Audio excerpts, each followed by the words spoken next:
Everybody doesn't win. And the sooner you wake up to that biology is ruthless, man, then you get a little fear in you. And when you get a little fear in you, you start listening. Because if you're truly afraid, you listen. Let a little fear come in and drive you and motivate you. We're set up for failure because we think we're going north, but we're going south. That's why 50% of people who get married or divorced, 80% of businesses fail. That's why 30% of Americans are on some form of antidepressant medication. That's why 60-70% of people are overweight. I mean, in a way, we're kind of fucked. But we live in a society that's very narcissistic. You're told like, oh, everybody's a winner. No, not everybody's a winner. That's like saying everybody's blonde. There's a definition of what blonde is. Blonde is like this yellowish hair.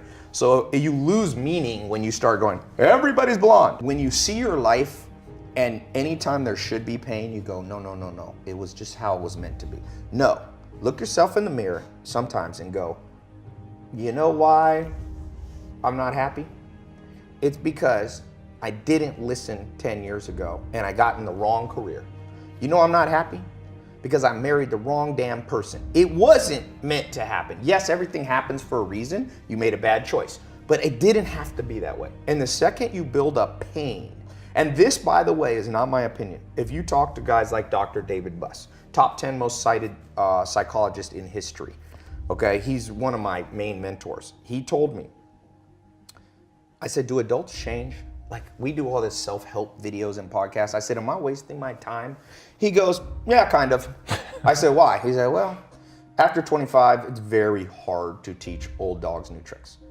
By the way, that's why I've changed most of my stuff targets people 18 to 25. That's why I do Snapchat and all that, because there's hope for 18 to 25-year-olds. Now, if you're over 25, before you get depressed, he told me, but I have good news for you, Ty. I said, what? He said, adults learn through massive trauma. So you will learn. You have to let in some trauma into your life. And that's rough, but no pain, no gain. Like if you are 100 pounds overweight, and you want to be able to play basketball, here's my news for you. Everything happened for a reason. You got fat because you ate too much and you didn't exercise. So welcome to the gym. And the first year is going to be hell, but that pain hopefully will reprogram your brain that every time you want to eat that nasty thing, go, wait, I don't want to go through that pain again. So I think one of the myths of society is we won't let pain in. We just excuse it all away. Like, no, that was meant to happen. Oh, you wasted 20 years of life and married the wrong person in the wrong career? No. Tom, it was meant to happen. Where's the people who go, you fucked up, dude. You wasted 20 years and you will never get it back. You better go in your room and cry. And the truth is, you only learn as an adult. Unfortunately, most people can only change with massive trauma. Optimizing your life for hustling and grinding is like optimizing your life around going pee. No, pee is something you have to do. It's not the goal. You don't go, woo! You know, my goal is hit the toilet 7 times a day. No, but you have to do it to survive. So grinding and working hard and hustling is not what you optimize for. It's pain. Why would you optimize for pain? But it is a necessity. And if you look at an actual scientific explanation of what makes you successful, it is not just hard work. If that's true, construction workers would be the wealthiest people in the world. Waiters and busboys, they work harder than the owner. The most scientific psychometric personality test is called Hexaco. It's more accurate than Big Five, which used to be. It's much more accurate than Myers-Briggs, INFJ, ENTP, all that stuff. So Hexaco tests you on 26 facets of your personality. And one of them is called conscientiousness. And it's been proven over and over by scientists, conscientiousness is the most correlated with business success. Define conscientiousness. So then it divides into 4 sub-facets. Organization, perfectionism, diligence, and prudence. So the real truth is hard work is 25% of the formula because diligence is known in the common language as hard work, okay? So if you just think diligence alone will get you success, you're like a basketball player that thinks you'll play in the NBA because you can shoot free throws. You ever seen the best free throw shooters in the world? They're old 70-year-old men who shoot underhanded, but they don't play in the NBA because the NBA is not all about free throws. So NBA is scoring, defense, free throws maybe is one component, rebounding, assists, there's a lot of components. So the other three you have to get good at. So the first one is perfectionism. People, you have to know how to double check your work. It's that simple. It doesn't mean you're always a perfectionist, but it means when it's important, when you're a pilot of an airplane, double check before you go. If you get on a plane, you hear the pilots double checking, the co-pilot going, hydraulics. And the guy goes, hydraulics. And that's why planes don't crash. And it's called 6 Sigma. It's 3 defects per million. Your goal in business and in life on the important things is to make 3 mistakes per million transactions. And the only way you do that is by being a perfectionist in terms of double checking. So that's 25%. The next one is organization. I can't tell you how much better my life is, and anybody watching this will be, if you wake up every single day and you take 10 minutes. I have yellow notepads sitting all around my house. I got that from Bill Gates. Bill Gates built Microsoft at 17 by locking himself in a hotel room with 6 yellow notepads, and he wrote out the whole basic code for DOS and things that built Microsoft, okay? He became the richest man in the world 18 years straight because he was organized enough to lock himself in a room and think through his day. And so what I try to do, and whenever I do this, I have a great day. Whenever I don't, I notice it. Be organized a little bit, 10 minutes. I actually have this little couch thing outside of my shower, and I put a notepad by it. I take a shower when I wake up. I walk over to that, I kind of sit there, and I just write out, it can be as little as 3 main projects you want to get done that day. So organization is the other 25%. So now, and then you have diligence, which is hard work, hustle, and perseverance. But the last one is the kicker. And this is what I was talking about, the rewiring that has to happen. The last one is something called prudence. Scientists call this prudence. Prudence is the ability to make the right decision. And I can't tell you how many entrepreneurs and non-entrepreneurs, even me at times too, I'm not special, I'm lumping all of us in this. Because of our upbringing in society, our goal is, let's say our goal is like that camera right there. So let's assume that's north. So I have this compass in my brain, and my goal is to go right there. Let's say it's a mile away, so north. What happens if society, my upbringing in school, wired my compass exactly backwards? So I think, let's say I can't see that camera, but I know I want to go north. So I pull out my compass, and it points that way. So I just take off walking. And I do it in an organized fashion. I do it in a perfectionist manner. I'm perfecting my steps and my posture. I'm also working on, hard work and hustle. Keep walking towards your goal. Well, the truth is, if you go south when you should go north, you could have gone 1 mile, but the earth is about 24,000 miles in circumference. So you get to walk 24,000 miles, and you'll come up on the backside, and you will get your goal. That's most entrepreneurs. The average person takes 20 years to become a millionaire. 90% of businesses fail within the first 5 years, 80 to 90, depending on what statistic. Most people, I did the math once, the average American has $60,000 saved by the time they're about 60 years old. So my answer, I did the math, you can do this with a simple financial calculator. Everybody in America, your parents, everybody you know will be a millionaire if they live to 160.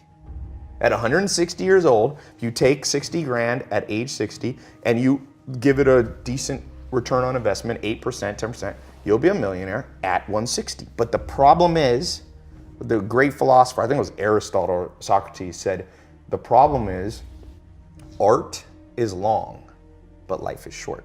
The art of living and getting to your objective is long, but it doesn't have to be. It's long if your compass is backwards. So the whole point of what I was saying about adventure at the beginning is I'm trying to take my south and point it to the true north. And you have to learn that from books and mentors and life experience and listening and finding in-person mentors and all those things. They help adjust your compass. And most people are gonna get what they want just about 40 years longer. Are there like key principles though that you can use to turn that compass so north actually points north? Yes. First one is just like Alcoholics Anonymous, admit you're lost. And that one's hard for people. You tell people, even for me, sometimes I want to think I'm smart and I got it all figured out. And sometimes I'm like, wait a sec, I'm still lost. And the acquiescence, the admittance of the fact that you're still lost it gets you on track a lot faster. So if you're watching this and you feel lost, it's better to just sit down and be like, I'm lost. Because the day you admit you're lost is the day you allow yourself to be found by people who can give you a tip. But what's the equivalent of that? Because obviously if you're an entrepreneur, nobody's looking for you. So that's the one They are catch, though. right?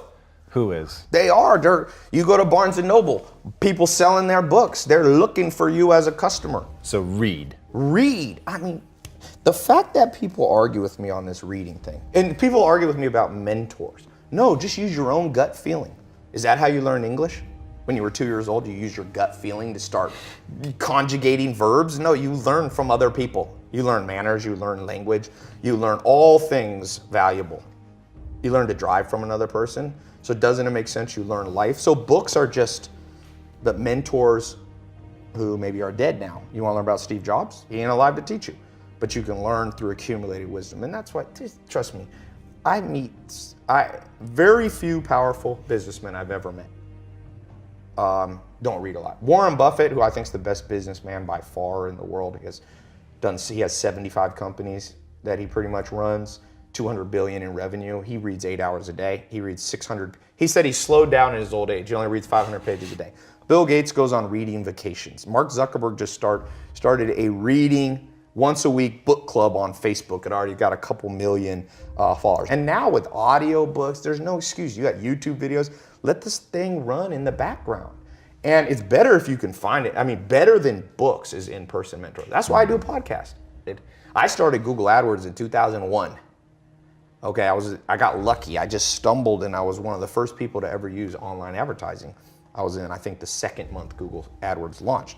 Whoa. And there was no YouTube videos. There was no Perry Marshall books. There was nothing. You just kind of wasted money to learn.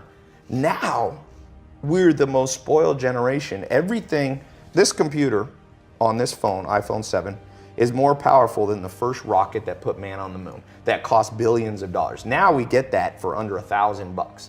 And people are still like, I'm lost. Yes, you're lost. Sit down and then open up Safari and go, how to do Google Ads. And you're gonna come up, let's see what I come up with. AdWords, they have their own tutorial. WordStream, Jumpify, you got some paid stuff. Then you have some free stuff on HubSpot. If you sit in a chair, Charlie Munger calls it assiduity. Put your ass in a chair.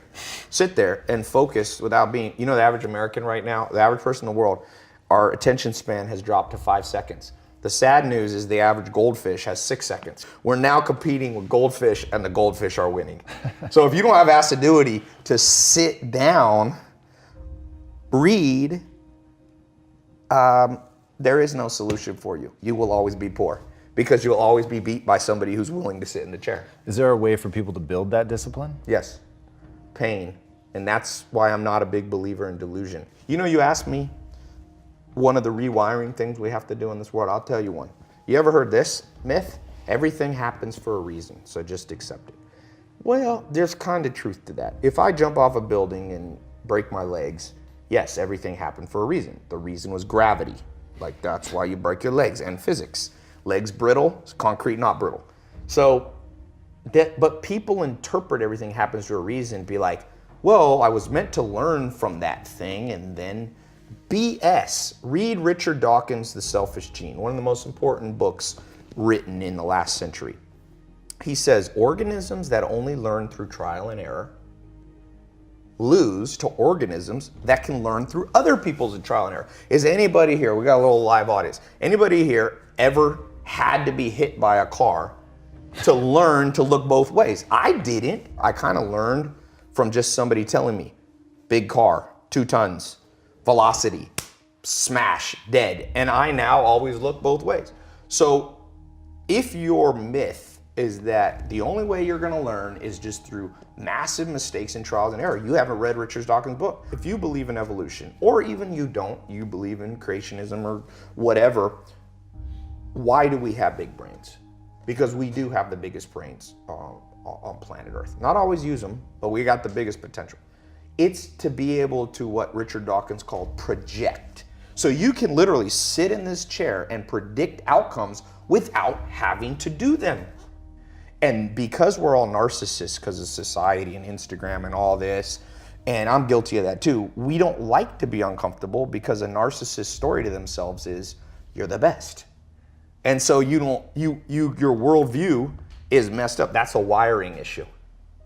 Let me put it this way. I meet people who think they're smart, okay? What it really tells me is they've never been around actual smart people. If you're really smart watching this, let's say you have 155 IQ. That's what Bill Gates has, and Albert Einstein were up there. My step-grandfather had 155 IQ. He speaks 14 languages fluently. He can write Chinese. He's a chess master. He can play 3 other chess masters without looking at the board while they look at the board and beat all of them. If you're smart, you can do that. If you're not, I got good news for you. Warren Buffett says you only need about a 125 IQ to be very successful. But it's better to stay in your lane and just go, I'm not that smart, but you can hire 155 IQs. But that's an example of what I'm talking about, of this rewiring. Right. So these practical things will change your life. All right, since you have a concept called never be the bitch of your own mind. Yes. What do you mean by that? Your mind is driven by deep evolutionary drives. So, for example, narcissism is a protection mechanism, right? So your mind wants to tell you you're amazing. It makes you its bitch. You have to override that and go, you know what, I'm not that amazing. So let me go learn from amazing people. Do you have methods for people to do that? Because I think that's so important. So I tell people, don't trust everything that your mind says. Certainly don't buy into all of your emotions. Just because you have an emotion doesn't mean that you have to act in accordance with that. But how do you help people get over that? How do they overcome that? I think humans, for the most part, learn by osmosis. So it's hard to lecture people into success. But what you could do is you could inspire people to understand this. So for example, if school system could find all the 14-year-olds and find out what they admire in people, right? It's the reason I show Lamborghinis and Ferraris, because I got a lot of young followers. And you know what 19-year-old guys like? Lamborghinis and Ferraris. So I show that part of my life because then they listen to the other stuff. So first you gotta lead by inspiration. This has been proven over. You cannot pound stuff into people's brain. People actually do the opposite. When parents tell their kids, you gotta read, nobody reads. But if I show a Lamborghini and Ferrari, which is the reward that people want, and then people go, how do you get it? I said, see all these books, I read them and put it, then people, I have more school kids reading books, I think, than anyone in history. I don't say that cocky. I'm telling you, it astounds me because all I had to do was put up a video with Lamborghinis. Right. When you're the bitch of your brain, you go, I'm just gonna freewheel this day. It's very hard to be organized. We're not, dogs aren't organized. You ever see your dog organizing day? So if you wanna, you can either act on the animal side, which is just a wing life, or you can operate from a sense of logic and duty. And so I learned somewhat, I'm not even as good as Joel, to not be the bitch of my mind by just being around him for a while. And so that's the best way. Find somebody that you look at them and you go, this is a person of discipline, of motivation, self-motivation. They don't need external motivation. They're motivated from within, and spend all the time you can around them. And so for all of you who are really big on the hustle your ass off, hustle in the networking side. It will help you because you never know who you're sitting next to. That's why I'm a big believer in going to conferences. Berkshire Hathaway conference. It's the first week of May of every year. These dudes are gonna die soon. Charlie Munger, Warren Buffett. You can buy a B share for under 500 bucks. Buy a B share, you get a free ticket. It's insane. You sit there with 2 men on stage in a stadium of 18,000 of the top investors in the world. Wow. It costs you under 500 bucks. You sit there, it's only one day. I fly into Omaha and fly back out almost the same day. And you walk out just motivated. You're with the guy that their business, you know, we meet businesses and they're like, oh, I'm doing 100 million a year. They did 200 billion in revenue last year. I see people making fun of the Kardashians. I'm like, you're gonna make fun of the Kardashians? Look, Kylie Jenner, the youngest Kardashian, in the last 18 months has done $400 million in revenue on lipstick kits and various makeup things with Kylie Cosmetics. Put that in perspective. L'Oreal, Maybelline, massive brands. It took them 50 years as an organization with thousands of employees to do what Kylie Jenner did by herself at 20 at 18. You're gonna laugh at the Kardashians? Do you have to agree with everything the Kardashians? No. But like Abraham Lincoln said, I learn from everybody, even if sometimes it's what not to do. So you can just go into the Kardashians, reverse engineer their success, go, I like this, I like this, I like this, I don't like that, then leave out what you don't like. If you can pick up one gold nugget, whether it's from an in-person mentor, whether it's from a book, you become very wealthy in knowledge very quickly. One nugget a day. One nugget a day. It's like Charlie Munger, Warren Buffett's business partner, said, step by step you get ahead, but not necessarily in fast spurts. But you have to prepare for the fast spurts by learning step by step. Like you want to become like a supercomputer where you just download smart crap from smart people. And you pick and choose. Like some people are like, Tai, I don't agree with everything you say. I'm like, good, I don't agree with everything I say. Like a year later, I'm like, wait, I was wrong.